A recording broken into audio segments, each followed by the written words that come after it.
Dewane ya atos iki suarane. Weh. Samane ku dewa to? Iya, kok elek. Lho. Mergo sing tak njingi ya raine kaya bokong. Wah, iki dewane ya atos iki.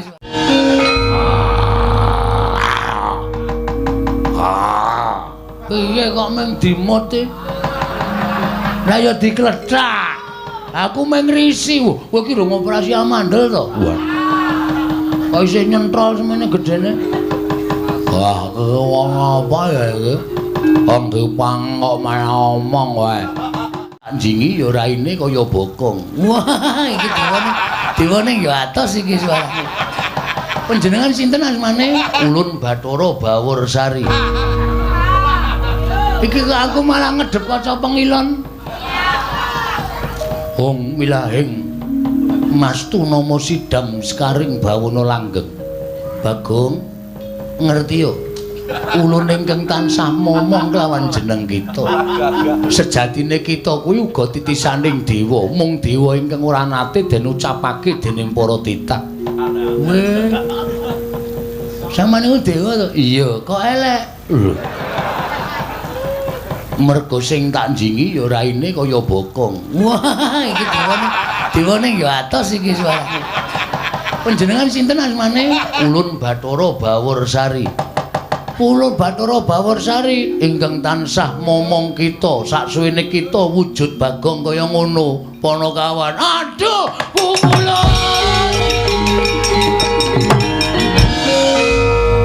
Pukulun, mboten nyana bilih paduka ingkang tansah momong dhateng jagat kula.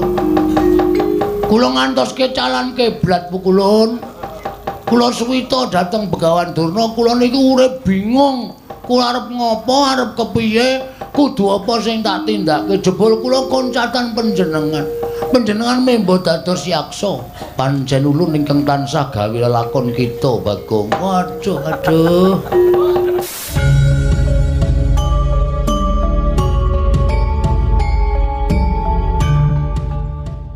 Kudu apa sing tak tindake. Jebul kula koncatan panjenengan. Panjenengan membo dados yaksa. Pancen ulun ingkang tansah gawe lelakon kita, Bagong. Waduh, aduh. Ngaturaken panuwun Pukulun dene sampun manggi lawan Pak ingkang abdipun Bagong. Iya, Bagong. Bagong, iya, Bagong. Kaya ora dadi ngopo. Lan sumurupa ulun mrepeki kelawan jeneng kita wujud yaksa mau sayekti ulun ngerti laku jantara kita. Ulun kepingin jajal kelawan lahir batin kita. Jebul kita kuwi nadyan ala rupane nanging pakarti kita ngungkuli kelawan wong-wong sing becik pasuryane. Ikhlas, sabar, ora owel kelawan pati. Kuwi ingkang ndadekake ulun bombong telenging penggalih ulun, Bagong. Sampeyan kok kaya kula. Ulun saksuwene momong kita kuwi ya sak ora-orane solas laganing ulun tiru kelawan jeneng kita. Mengkaten Pukulun. Iya. Bisa geni maya Wisnu Pratenta. Oh. Petrai. Ngapa kowe ngadangi lekku mlaku tru? Gong. Kowe tak takoni kowe jujur. Jarine bojomu tak takokke nek kowe lunga saka ngomah. Heeh. Kowe pamit karo bojomu arep meguru karo Begawan Durna, ya ta? Heeh. Tegong. Piye?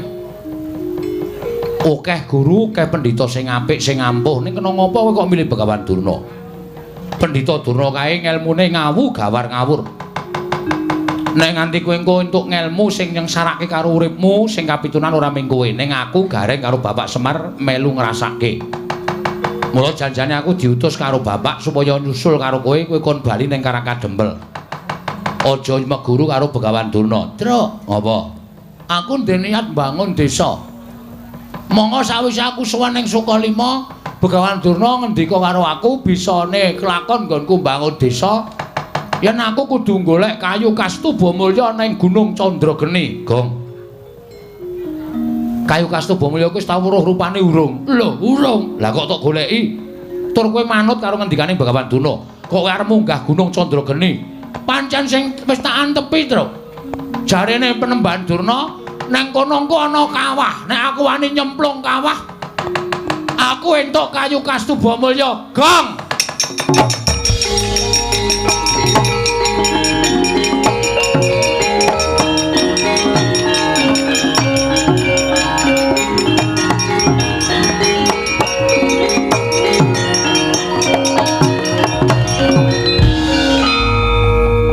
Kowe eling ora to, Le? Hah? Sing jeneng kawah kuwi papan sing panas. Panase ngungkuli panas geni ana ing Marcapada. Nek nganti kowe mlebu jroning kawah kuwi mau, kowe mati, Gong. Truk, mbok ora sok ndisi sing keparenge sing gawe urip. Mati urip iki ora saka cangkemmu. Mati urip iki saka kersaning sing gawe jagat. Kowe kalingan ra? Jaman Ndara Werkudara golek banyu suci Perwitasari kon nyemplung segara. Aku terinspirasi saka Ndara Werkudara. Ndara Werkudara nekat nyemplung segara wae ora mati malah entuk tirta pawitra maning suci. Aku ya tak nekat nyemplung kawah. Kowe modar.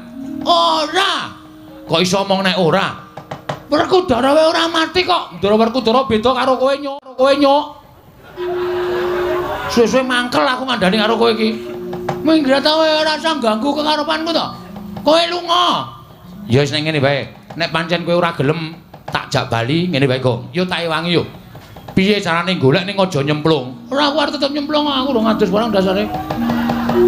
Aku arep nyemplung, ora sah. Rasa nyemplung goleki saka dhuwur, munggah Gunung Candrageni ya kena.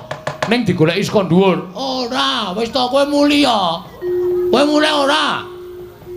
Kowe ora mulih salin perkara karo aku lho. Ora ana kakang, ora ana adi lho iki. Gong, ora edan kowe. Ora edan iki serius aku. Gelem mulih ora? Ora gelem mulih. Aku tegel karo Petruk. Kowe wani wae karo aku. Lho. Sing tak wedeni apamu aku nek kaya ngene iki ora wedi sapa-sapa, Truk. Aku nek wis katokan abang ngene iki wis nekat. Ora usah dadak pisan-pisan kowe dadak ridu lakune Bagong. Gong, aku njaluk karo kowe mulya tenan, Le. Nek ora gelem mulih aku meksa karo kowe. Nek kowe meksa karo aku, salen perkara karo aku ana Kakang Adi gelut. Aku mau nek kon gelut karo kowe. Nek ora gelem mulih, nek ora mulih ya wis, aku ning ngemot ae wangi terus. Gah. Gong. Gong.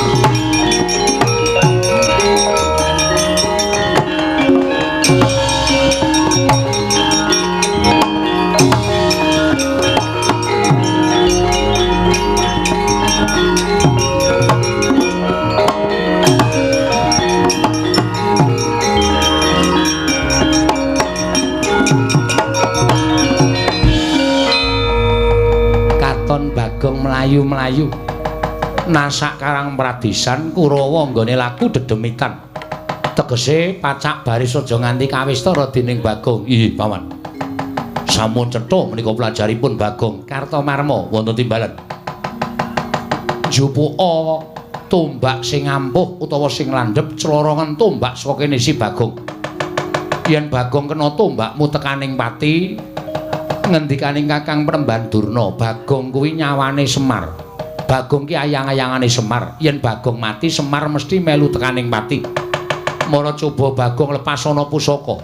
Yen pancen tekaning pati, kowe karaku wajib munjuk atur ngersanipun anak Prabu Duryudana. Lho nggih, ngestaken dawuh saking mriki. Aja ketok lho, Nggih. Aja ketok lho, ndak ketara. Ndak ketara.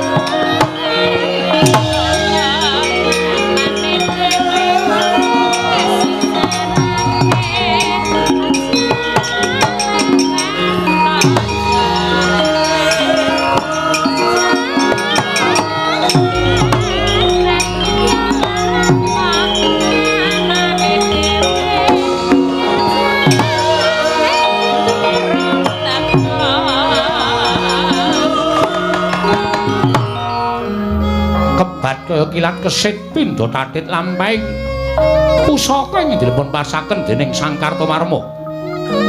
Mawidaya kemandhen mila pelajari datan kasak netra Kilura Bagong datan Prayitna kenging dadane nalika semanten konta kaprapal kendang kapracondang mbuh tibane wonten pundi papan dununge kagiat Kilura Petruk kantong bolong nyuwurupi kawontenanipun ing rayi Kilura Bagong.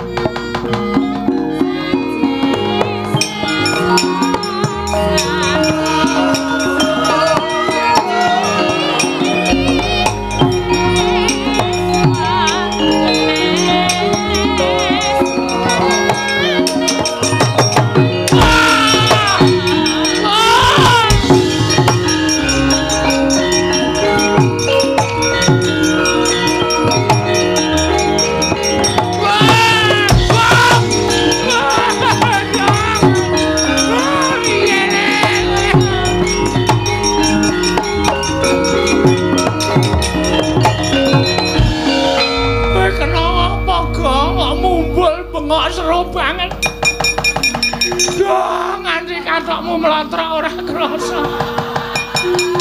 Wong kontal kok bokonge telos-telos. Gong kowe kena apa? Pak, Bagong kesonjo boyo, Pak.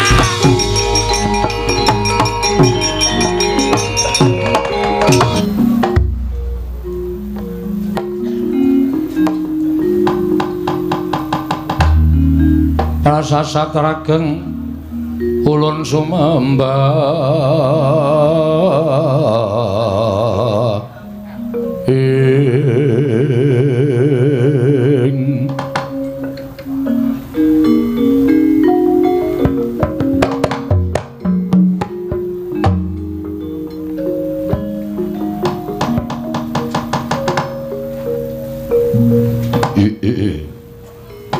Dedyan Kala Rudra Mas Patik Raja Dewaku.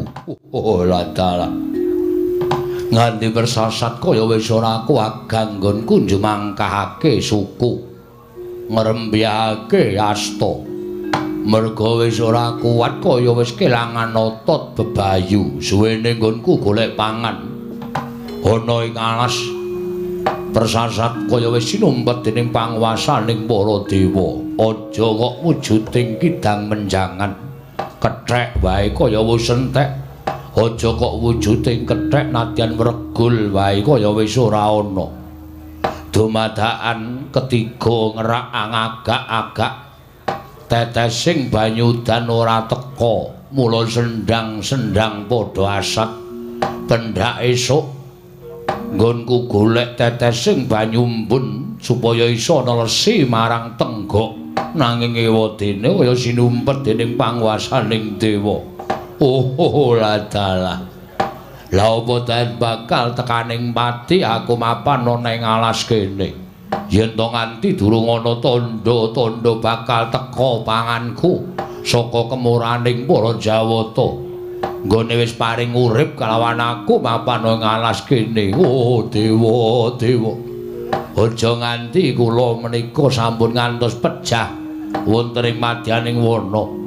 Menawi jengandika dewa menika sipatipun adil mesti kemawon tartemtu badhe paring tedha dhateng abdipun Arga Yaksa ing mapan wonten lengkaing Candra Geni menika dewa.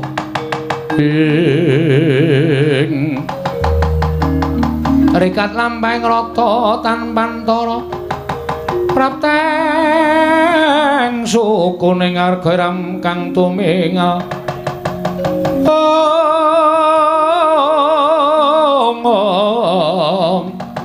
Hiram kang tumingal dendeng saengga praja. Kocap kacarita nalika semanten. Dereng paripurna sami Sang Arga Yaksa angudha raos madaning telenging wana ingkang ketap-ketap saking dirgantara. Nenggih kontaling Kilura Bagong nalika semanten kenging pusakaning Sang Hyang Parasata Kurawa dawah wonten kajenganipun Sang Arga Yaksa kagiat kadrakasan yang sedhikya Arga Yaksa wau.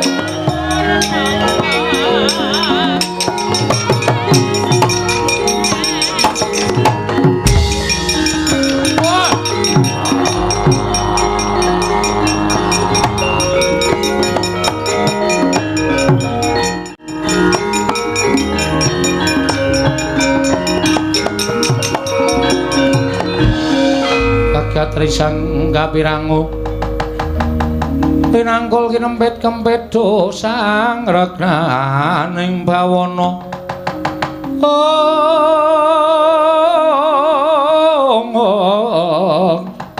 dosang regnaning bawana ya setukang walang ati latala la jebul dewa mireng apa sing dadi pangudha rasaku nggon kowe suwe ora mangan sarta ora ngombe ning jroning alas la kok dadi ora ngerti sangkan marane iki ana wujuding menungsa ingkang tiba saka ing dirgantara mara bareng tak kespadake latala sajake wis tekaning pati mbok menawa iki dadi utusaning dewa sarta pengadilaning dewa tumrap aku ngene wis paring pangan kelawan aku ya. Pawongan kowe aja sambat kaningaya. Gandeng kowe tiba ning arep aku mongko aku lagi nandhang luwe kaya ngene. Ndak pesthekake yen kowe dadi panganing Arga Yaksa mula tumungkul bapa ngakasa ibumu Pertiwi. Kowe dadi isen-isen ning wadukku yen ana luputku aku njaluk ngapura. Mbuh sapa kowe? Sing baku kowe tetep dadi panganing Arga Yaksa dina iki ha.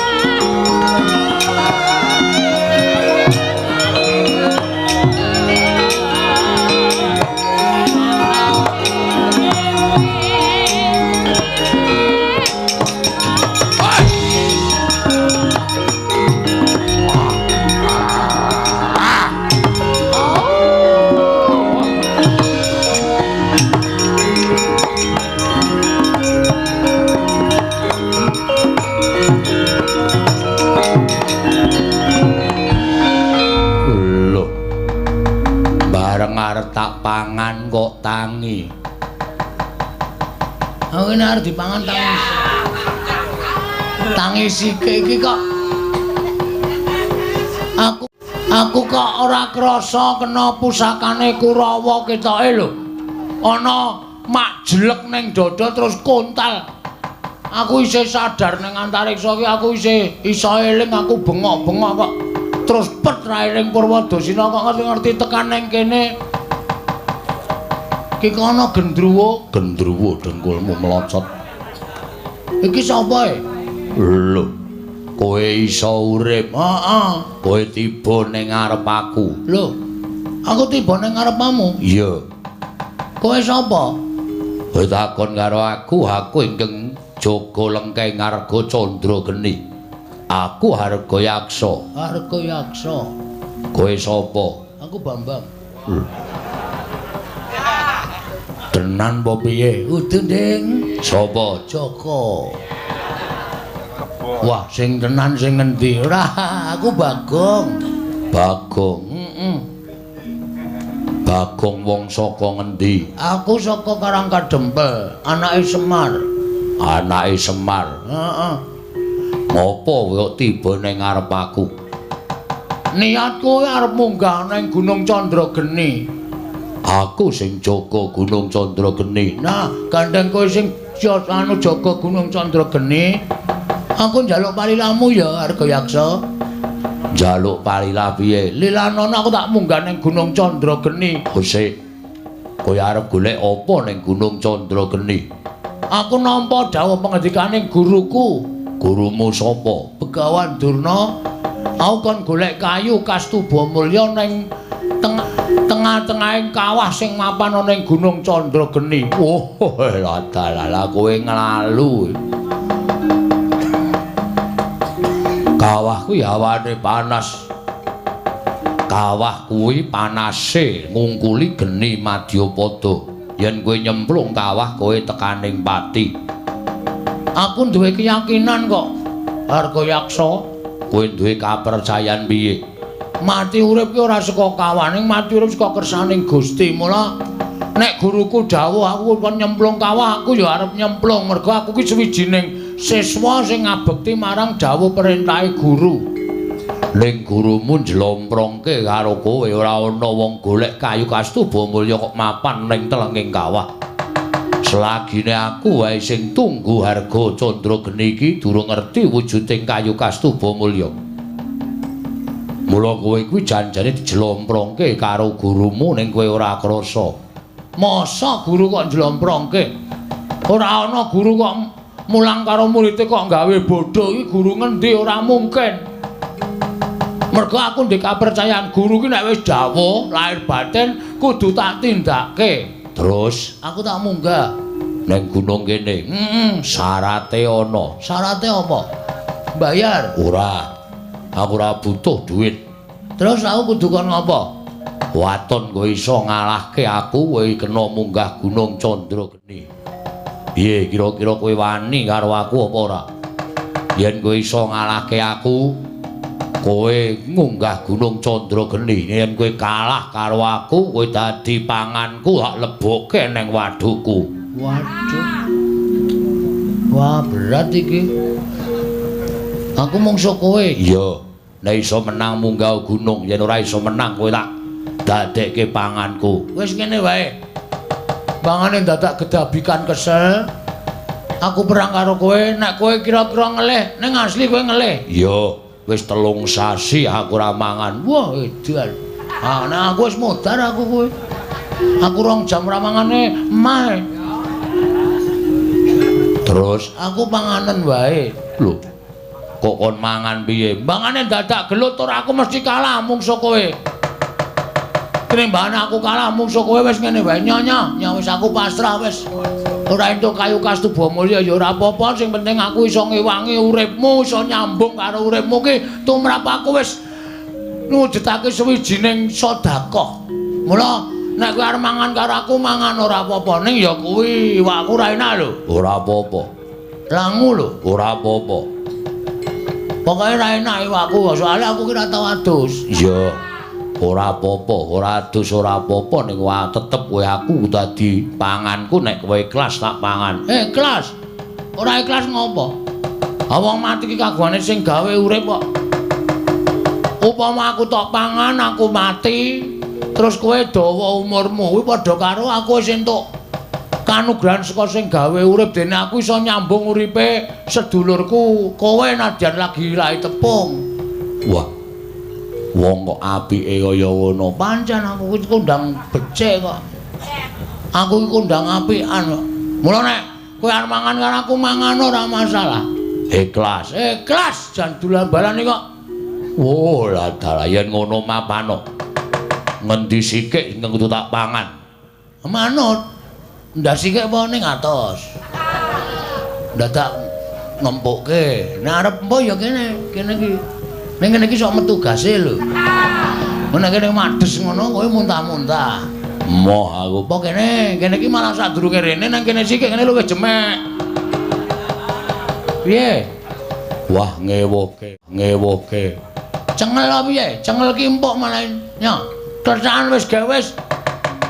Engko ndak kowe selak lara lho. Wis 3 sasi ora mangan, nek ora mangan wong kaya aku ngene iki engko ndak malah kowe ribet uripmu. Kowe mati aku mongko sing adu arep karo kowe. Kowe urung tau ketemu karo pawongan. Aku kok ora nulungi karo kowe iki aku dosa gedhe karo kowe.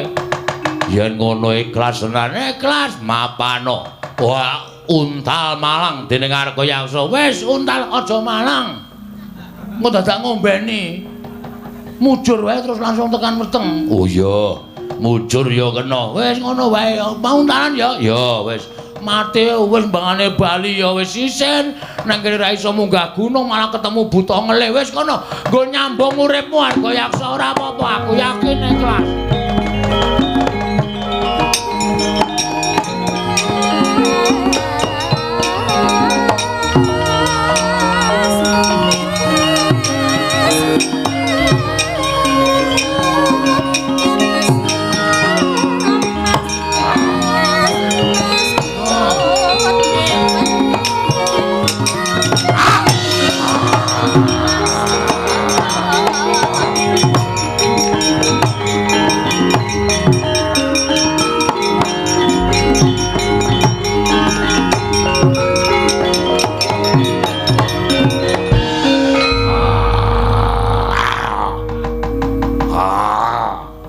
kok mung dimut e. Lah ya dikledak. Aku mung ngrisi. Kowe ki rung operasi amandel to? Wah. Kok isih nyentrol semene gedene. Wah, wong apa ya iki? Wong dipang kok malah omong wae. Hak taman siung pengapit demancep nang gulumu modar kowe. Wis dadi taman siung cempet. Pengapit, pengapit. Wis sisan gawe wis nggon pas nganu nadi. Ning nggon pas nadi engko langsung mati aku nek mengko ora pas nadi mah kejel-kejel lara banget ku Dan. Ya, iya wis wis. Tan samar pamoring sukma sinukmaya. Sinukmaya winayu ing asepi. Oh. Kocap kacarita. Nalika semanten pus ginigit mestakaning Kilurah Bagong. Ing Batos Sangarga Yaksa gumun dene wonten tiyang ingkang ikhlas lair batosipun minangka tedhanipun Sangarga Yaksa. Nalika semanten datan mubah, datan musik Kilurah Bagong semanten ugi Sangarga Yaksa ora obah. Angkalipun hanjentung nganti kaya patung. Nalika semanten kalaning para Jawata gaweaning para dewa. Ical wujuding yaksa nenggih pangejawantaing dewaning Kilurah Bagong nenggih sang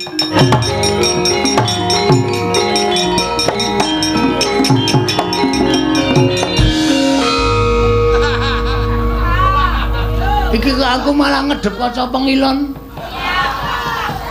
Hong milahing Mastuna sidam sekaring bawana langgeng. Bagong ngerti yo. Ulun ingkang tansah momong kelawan jeneng kita. Sejatine kita kuwi uga titisaning dewa, mung dewa ingkang ora nate den ucapake dening para titah. Weh. Samane ku dewa to? Iya, kok elek. Mergo sing tak njingi ya raine kaya bokong. Wah, iki dewane ya atos iki suarane. Panjenengan sinten asmane? Ulun Bathara Bawursari. Ulun Bathara Bawursari ingkang tansah momong kita saksuwene kita wujud Bagong kaya ngono. Panakawan. Aduh, pukulun.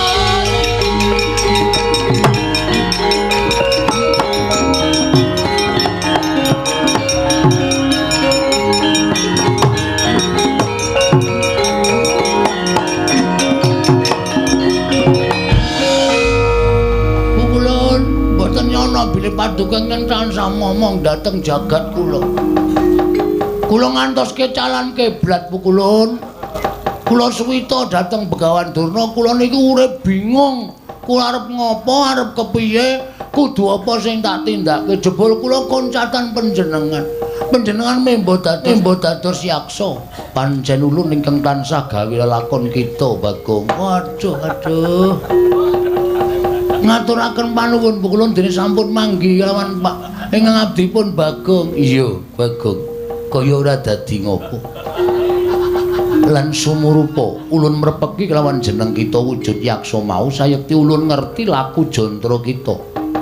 Ulun kepingin jajal kelawan lahir batin kita. Batin kita jebul kita kuwi nadyan ala rupane nanging pakarti kita ngungkuli kelawan wong-wong sing becik pasuryane.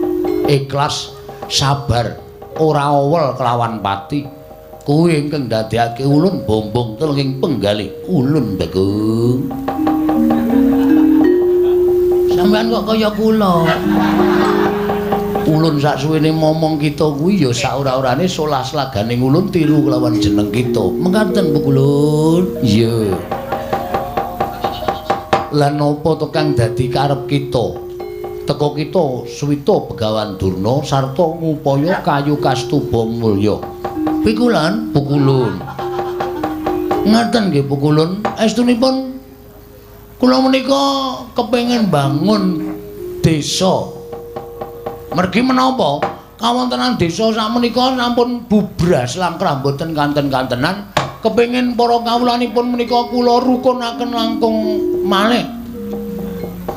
Kula damel tentrem, kula damel rukun lan damel manunggal dhateng para kawula sanesipun saengga tetunggalan manunggal tunggal cipta rasa karsa lan karyanipun pukulun. apa ingkang dadi gegayaan kita kuwi bener mekaten Bu Kulun. Nanging Begawan Durna paring dawuh kedah ngupaya wujudipun kayu kastuba mulya Bu Kulun. Bagong wonten dawuh apa ingkang dadi gayuhan kita mau sayekti jebul saknyatane dudu kita ingkang tanggung jawab. Sebabe menapa Bu Kulun? Karang Kadempel kuwi ke bawah keperintah ngendi? Karang Kadempel menika ke bawah keperintah negari Ngamarta. Monggo rusak ing desa Karang Kadempel kuwi kok dadi tanggung jawab kita. Ing mestine dadi tanggung jawabing para Pandhawa, nanging sabab apa? Teka para Pandhawa wisuh lumuh ngentasi perkara. Malah kita ingkang budidaya mbangun desa Karang Kadempel. Yen to kaya mengkono ora ana pigunane Pandhawa dadi songsong pengayomaning para kawula, teka ora gelem nyumurupi rusak ing desa Karang Kadempel Bagong. Terus mula kang sangka kuwi satenane iki dudu pakaryan kita, nanging gandeng kita wis duwe niat saka pamrayoga ulun Bagong, kita kudu ngelingake lawan para Pandhawa. Yen kita bisa ngelingake marang para Pandhawa supaya eling yen to duwe wewengkon kang aran Karang Kadempel ingkang dina iki lagi rusak kahanane. Mula para Pandhawa kudu gelem dandan-dandan Karang Kadempel. Ewadene Pandhawa ora gelem dandan-dandan Karang Kadempel, cetha yen to Pandhawa ora pantes minangka dadi songsong pengayomaning kawula sak negara Ngamarta Bagong.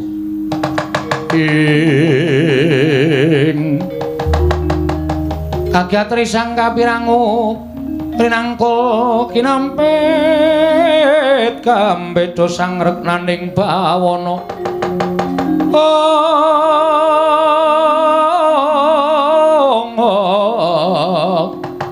ya si tukang walang ati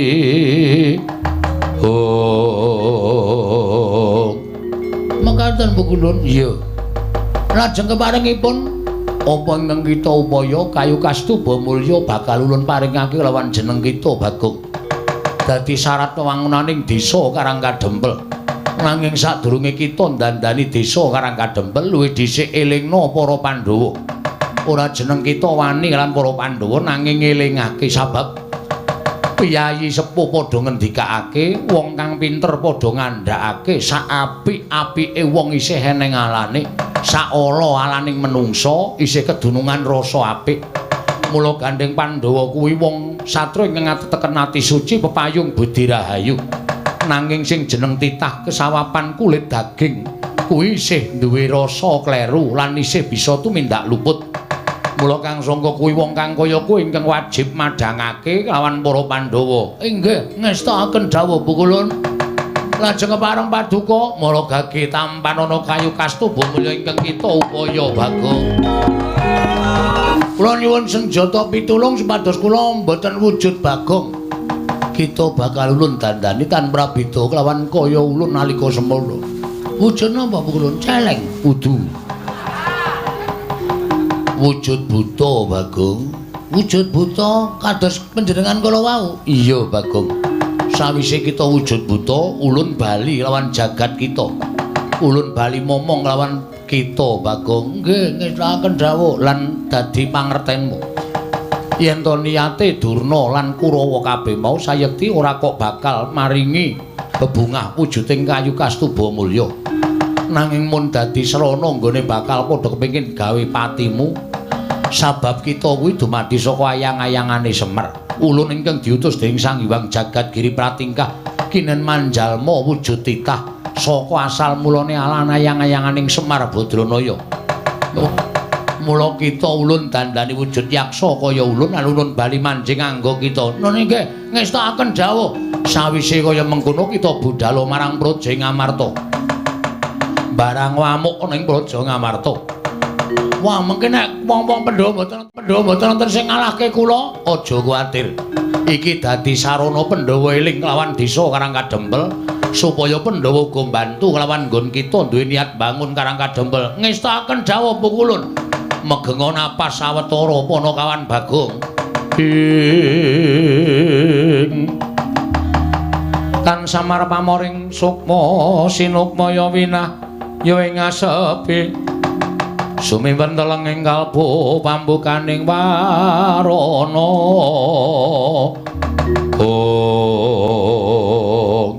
Manteng pangesing Sang Pukulun Bathara Bawarsari. Nyiptake Lurah Bagong ical wujuding Lurah Bagong babar wujuding yaksa. Dadosaken kagyat kadra kasan Lurah Bagong wau. Dengaken kula menika wujud buta, kula badhe mawi tenger dedya buta gala. Nganggo jeneng sing apik, Bagong. Nggih, kula bingung mawi nami napa. Jajal Werka. Wah, menawi jajal kudu tumbas. Jajal kok ora tuku, aja ngejul. Ulun dudu panggejulan. Ulun mancing nganggo kita inggih ngestaken dawuh Ulun.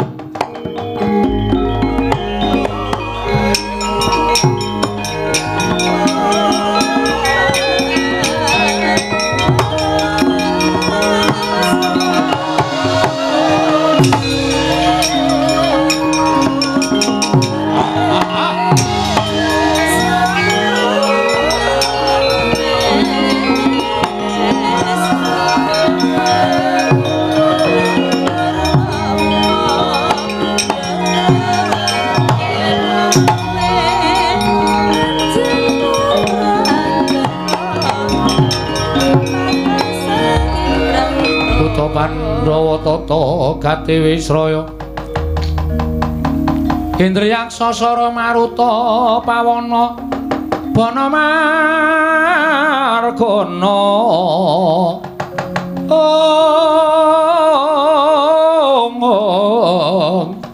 Samirana lan warayang misikan magulingan lima ladala panjen bener ngendikaning wangadi pukulun ingkang dawuh kelawan aku yen to sejatine iki dudu kewajibanku nanging nggonku tresna kelawan desa karang kadempel nganti tak rewangi ketuyung-tuyung kaya ngene awakku bareng ketemu Iwang Pikulun Bathara Bawarsari dadi dalan nggonku bakal ngelingake marang para Pandhawa Pandhawa aja banget-banget nggonmu enak-enak lungguhan sira tumpang kendangan dengkul. Ora nggatekke karo kawulamu, Kiwa tengening negara Ngamarta butuh mbok gatekake. Butuh srana wewangunan sing becik yen kowe ora gelem ngulatake karo kawulamu, aku ingkang bakal ngelingake karo kowe.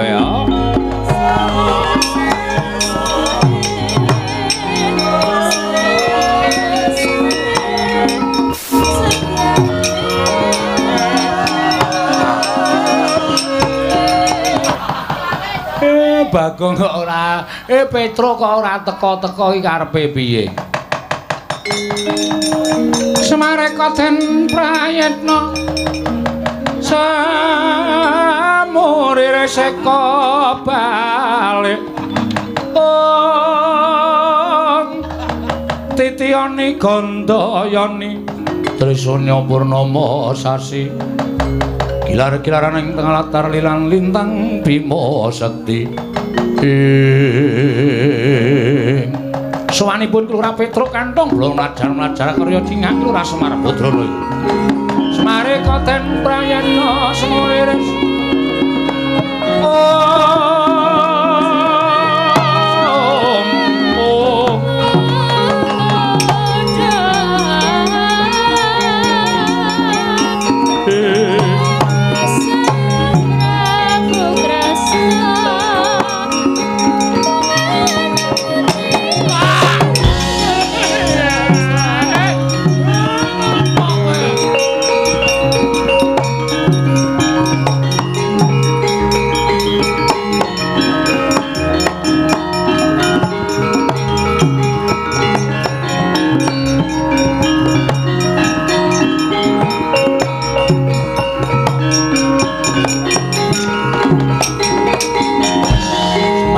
den prayitna semuriris eka balik titiyane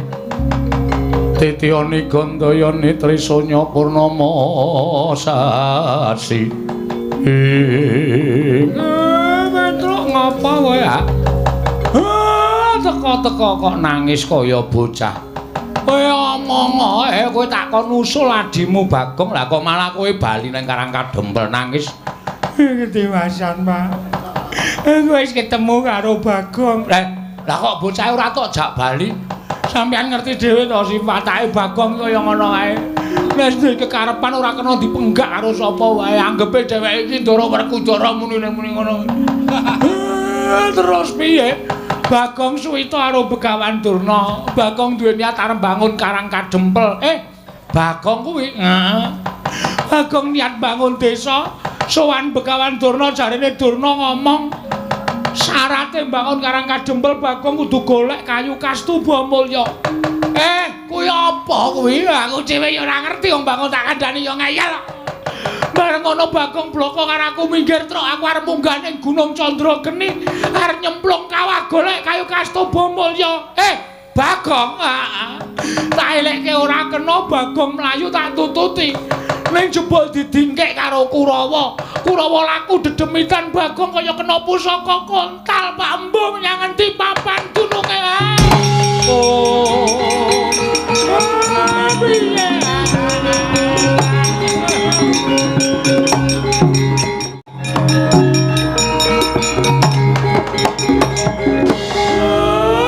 Kok dadi kaya ngono lakone anakku. Jebul niate becik, niate luhur. Bareng ndak petung-petung ming sak Bagong kok duwe gegayuhan kaya ngono. Aning sing jeneng wong ki ra duwe gegayuhan dikeparengake duwe gegayuhan sing dhuwur. Nggih. Bagong pripun, Pak? Bagong pripun? Ayo do matur ndaramu Pandhawa kon goleki Bagong nek ora gelem aku tak sing ngamuk. Ayo rek yo.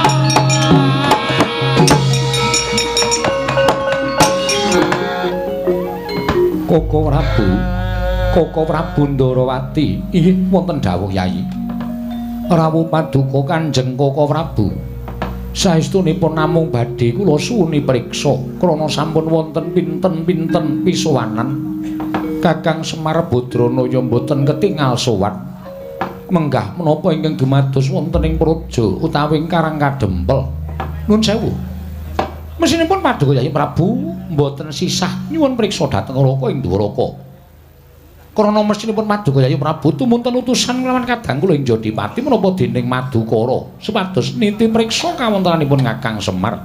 Nanging sabab menapa dene paduka Yayi mboten utusan kelawan kadang kula panenggak tuwin panengah supados analiti kawontenaning Karang Kadempel. Koko Prabu estining manah namung badhe nyuwun priksa dhateng jengandika Kanjeng Koko Prabu krana kuwatosing manah kula menawi Kakang Semar menika nggadahi raos kagelan penggalihipun dhateng para Pandhawa tumunten sak mangke sowanipun Dimas Werkudara menapa dene Janaka upami kula utus wonten ing Karang Kadempel malah saya damel kodheng penggalipun Kakang Semar mila tumunten sak mangke estining manah nyuwun priksa langkung rumiyin dhateng paduka Kanjeng Koko Prabu menggah kawontenanipun Karang Kadempel. Yayi nadan ingkang Raka ing Ndarawati sampun sawetawis mboten pinanggya kelawan Kakang Semar Badranaya. Mila ingkang Raka mboten saged ngaturaken kawontenanipun Kakang Semar wonten menapa dene sampun pinten-pinten pisowanen mboten sowan ngersa paduka Yayi Prabu. Malah saking mamrayoginipun ingkang Raka ing Dwaraka monggo gandeng sak mangke ingkang Raka sampun sowan wonten Garing Amarta menapa mboten langkung prayogi menawi Pandhawa tetinjo dhateng Karang Kadempel Yayi. Rekat lampahing rata tanpa ndara prapteng sukuning arga ram kang tumingel dendeng saengga praja busekan kang pratangga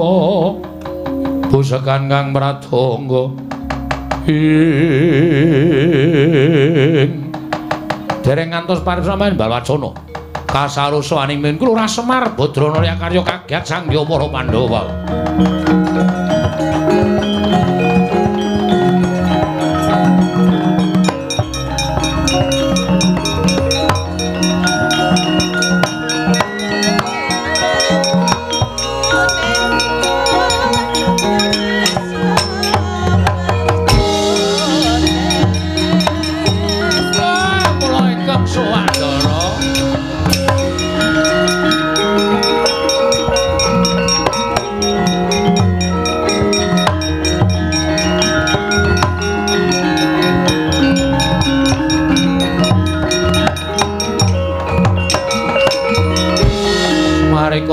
Mrayena semuriris seka balik titiyane Gandayane Kakang Semar ning opo malah kepasang yugya katuju ingin udene dina samengko Kakang Semar nedheng dadi pirembaganing negara Ngamarta malah dina iki tumuli sowan marang Praja Ngamarta. Enten lepat kula nyuwun pangapunten.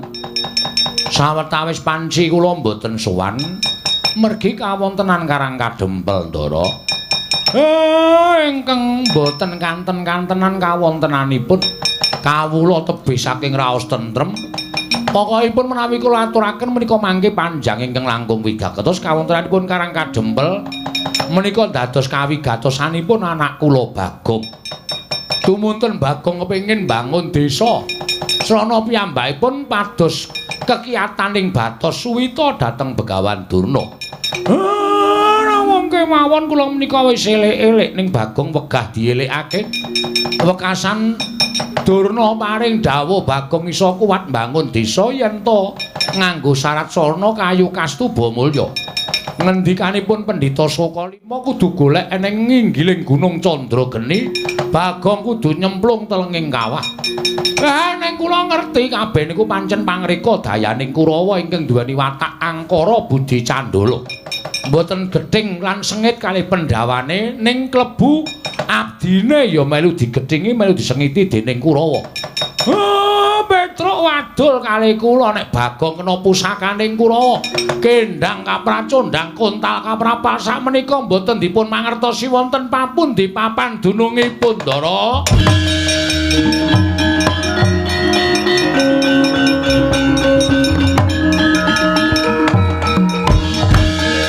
Koko Prabu. Kawontenanipun Karang Kadempel jebul mekaten. Ketitik Kakang Semar pinten-pinten pisuwanan boten kepareng sowan. Wonten magepokan lelampan kalian Bagong nyatanipun sampun dipun aturaken dening Kakang Semar Badranaya. Kula nyuwun dipun biyantu Ndara. Anak kula Bagong pripun, Pak? Ketiwasan, Pak.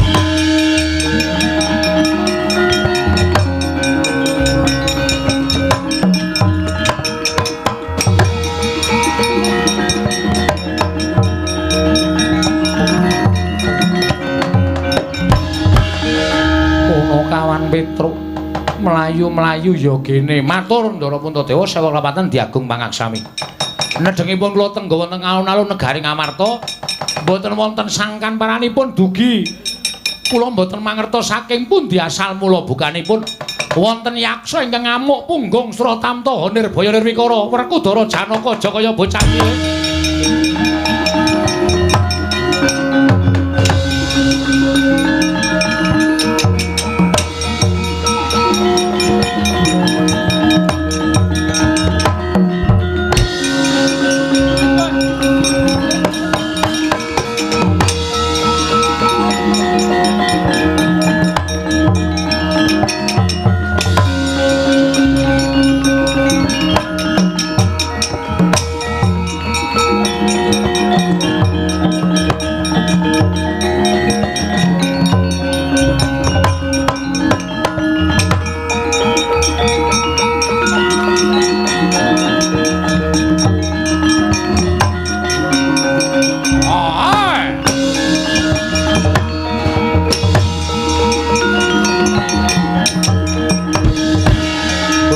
Gansing langit kelap-lapaton lirgin sanging risang mawe gandrung buta tanpa sangkan marat wani ngamuk ning negara Ngamarta sapa Jajal Werka. Hah? Kowe sapa ngaku Raden Janaka? Kowe ngerti karo aku? Aja kok kowe bapakmu aku ngerti, maratuamu aku apal. Bojomu aku apal, anakmu aku apal. Bojomu nang ndi-ndi teng trethek. Ana. Buta nggugu arepe dhewe gawe wiranging Janaka pecah siramu. Ah, pecah genti kowe. Woi! Ah! Ah! Ah!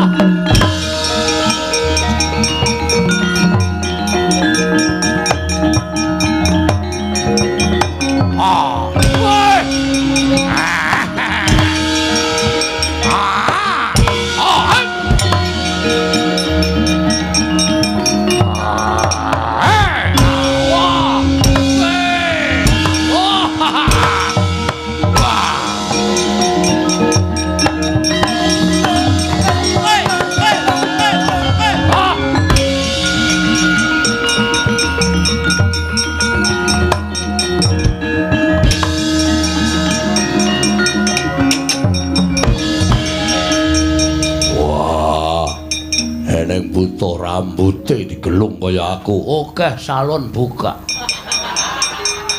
Apa dikira ora entuk gelung kaya kowe? Wah, deplok dadamu, deploke jahe kowe. Wah! Wah!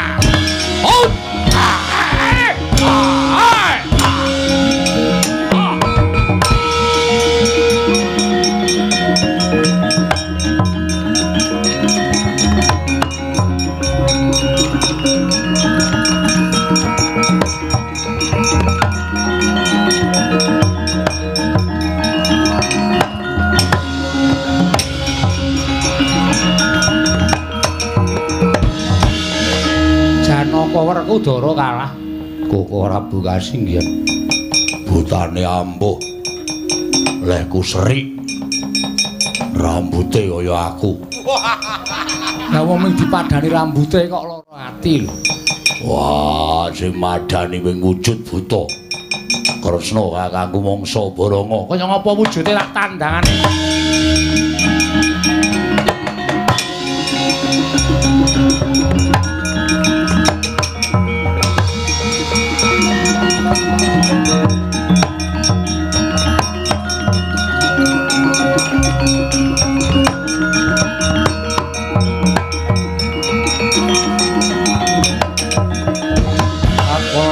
Kresna Tantulasa mring Sang Resi Jahnawi Suta ing jagat Dewa Bathara jagat Pangestungkara kena dayane apa lah kok dadi iso wujud buta kaya mengkono kowe oh lah dalah buta kok anggere perang leren ning warung tuku wedang perang leren meneh ning warung ngobo kopi buta apa kae tibane Kyai Senjata Cakra lakon babar jatining wujud parate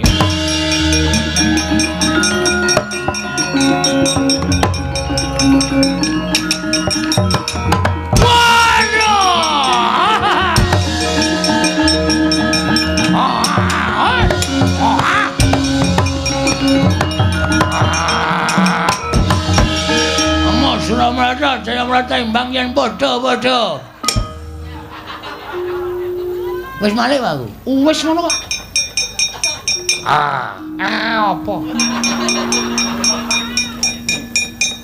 Wah, badar iki.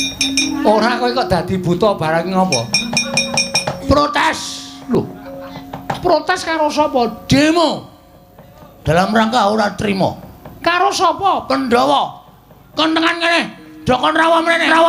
Aku arep matur karo Pandhawa kabeh.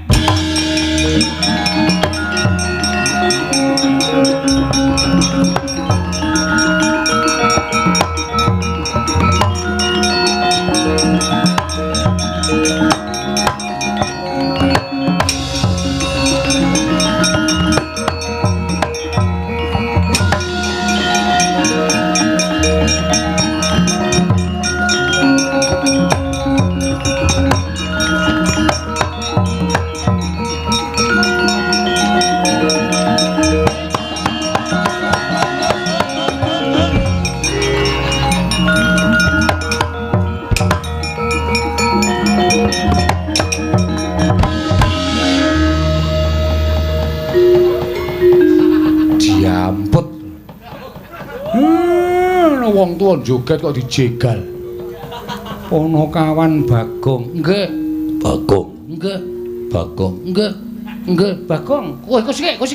Bagong. Nggih. Aja dhisik kowe. Nggih. Slak kesusu lho. Iya. Alon-alon. Bagong urip. Maksudnya aku mati. No ya. Sik, Pak. Diem, Pak. Nuwun sewu. Kula nyuwun tulung Ndara Kresna supados nglempakaken para Pandhawa menika istunipun kula ajeng nyuwun prisa. Sampeyan dadi pengarep niku nuwun sewu sing manggatekke napa-napa sing teng jero kedaton nggih. Napa-napa sing teng kiwa tengening negara. sing nang Karang Pradesan sing nang gunung-gunung ora tok gatekke. Ya ngono kuwi napa pripun minangka dadi pengarep. Kudune sampeyan iku adil. Kudune sampeyan iku tansah tedhak niti priksa dhateng para kawula. Kula kandhani nggih, Gus. Karang Kadempel niku owah-owane werna-werna. Kawulane aja ora rukun, kabeh ora tentrem. Mula nganti kula tak rewangi lunga saka Karang Kadempel pamrih kula. Nek Semar niku wis ketuwan kon bangun. Mula sing kudu bangun nggih anak-anake niki. Ning kula iso apa nek mboten nonton pambiyantune ndara-ndara kula Pandhawa. Kula niku mung masyarakat lemah. Kula niku mung wong cilik. Kula niku mung batur. Selagine kula sing derajate batur wae duwe gagasan bangun desa. Lah sampeyan sing gadah wewengkon kok tanpa mikir wewangunaning desa Karang Pradesan niku nuwun sewu, iso delengke apa ora? Nek ora iso delengke ora masalah. Tak bangune dhewe. Ning kula ora arep suwita karo sampeyan.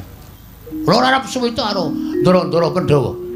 Saniki sampeyan penak, saniki sampeyan iso lenggah duwe derajat, duwe pangkat. Kok terus ora nyawang isor, sing mangsa wang dhuwur terus. Mengko nek klilipen ngrekoso lho sampeyan.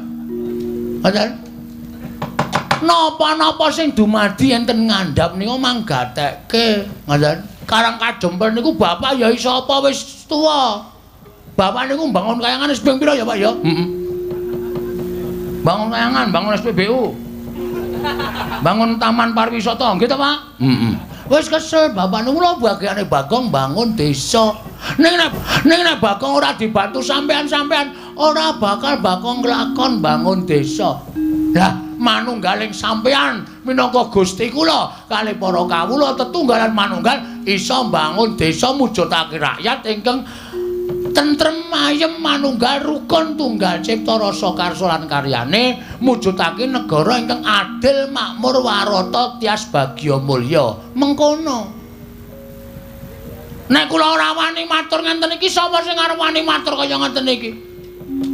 Kula minangka dadi wakiling masyarakat nyuwun karo sampeyan mawi sesandheyan kalih para masyarakat kawula alit bangun wewangunan, bangun desa, bangun kutha supaya kabeh katon sae, katon endah, katon becik, katon ayem lan katon tentrem. Mengko ndak selah sampean dirasani kawula lho. Nek wis kebacut ngrasani, wah wis saya tipis kapercayaning kawula karo sampean, saya ngrekoso sampeane dadi nalendra.